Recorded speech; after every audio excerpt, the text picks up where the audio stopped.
Obviously, Harland is their main source of goals, and he scored again today. But others can, that's the point. Absolutely, everybody can, yeah. The way they play, certainly the way they played there, I mean, they didn't keep anyone back. It was the goalkeeper was on the halfway line, and then all the centre-halves were basically surrounding the penalty box. It was a very strange pattern to play in many ways. As I said, you don't normally see 10 You normally see at least a man up there, didn't you? Exactly. Surprised you right in anyway? It did, but I was looking at it, I was thinking, well, who's he going to sacrifice to go up there? We've just lost Martinelli.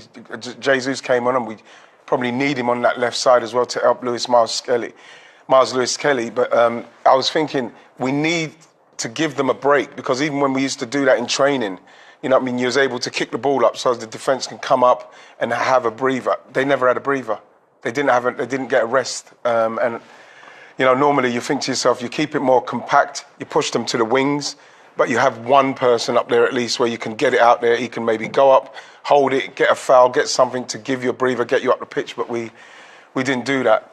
We didn't do that. But there was no intent to do that, was there, really? It didn't seem I think to be. It was almost like Arteta just...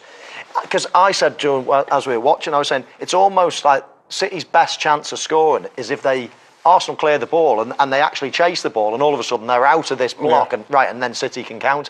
Because as things stood, they were just, it felt like they were happy. And do you know what? I felt at all time, I thought they were comfortable as well. I never thought, oh my word, City are going to score here. They're absolutely peppering them. Yes, they had the ball. Yes, they were shooting from distance.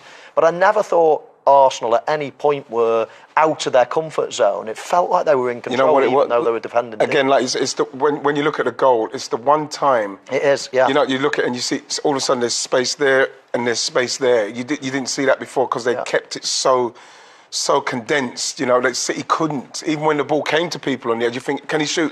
And then all of a sudden he said, no, I can't shoot. So, but that in that moment, Jack with a quick corner played, then Kovacic, obviously they come off of... Pep Guardiola claims he has texted Mikel Arteta and they are still pals after Sunday's explosive fixture at the Etihad.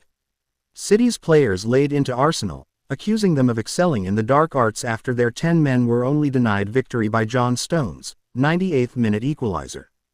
Guardiola claimed after his side's Carabao Cup win over Watford that it is up to Arsenal to play their style and down to City to combat it. The opponents can play how they want to, it's up to us to handle them, said the City boss.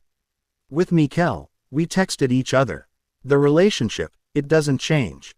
If they decide to play in that way, it's more than perfect. It's fine. I wasn't able to do that, but they were brilliant. It's about us, how we can break them down, and we did it really well in many things. It's not the first time in 8 years here. Do you know how many times we've played against teams that play that way? Millions. It's about us, that's why it's a challenge for us.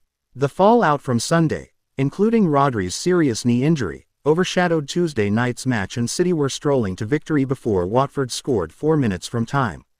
Matheus Nunes netted City's second with his first goal on his 34th appearance for the Blues, to the delight of Guardiola. Nunes cost £53 million from Wolves a year ago, and Guardiola said, he has a special quality that few players have, he's unique. I'm really pleased for him, and sometimes it's not easy for new players to adapt.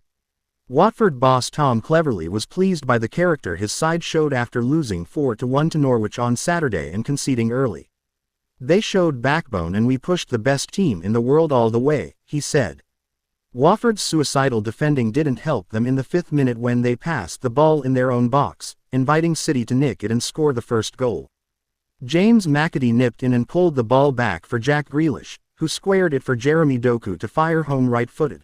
Guardiola handed Kaden Braithwaite his debut at left-back, and the teenage defender became the club's third youngest player at 16 years and 229 days. Braithwaite was solid, and he was given an unceremonious introduction to senior football when Kwadwo Baah shoved him off the ball before scoring, only for the strike to be disallowed for a foul, which Cleverley disputed. Normal service was resumed and City scored their second on 38 minutes when Rico Lewis fed Nunes on the edge of the box, who shot home left-footed. City went close to a third when Nunes' shot, saved by Jonathan Bond and Savinho's effort, was headed off the line by Tom Ince. Savinho then hit the far post following a lightning break down the right before Bond denied Grealish. Watford scored on 86 minutes when Ince curled a beautiful left-foot shot into the far corner from the edge of the area to give the scoreline a flattering look.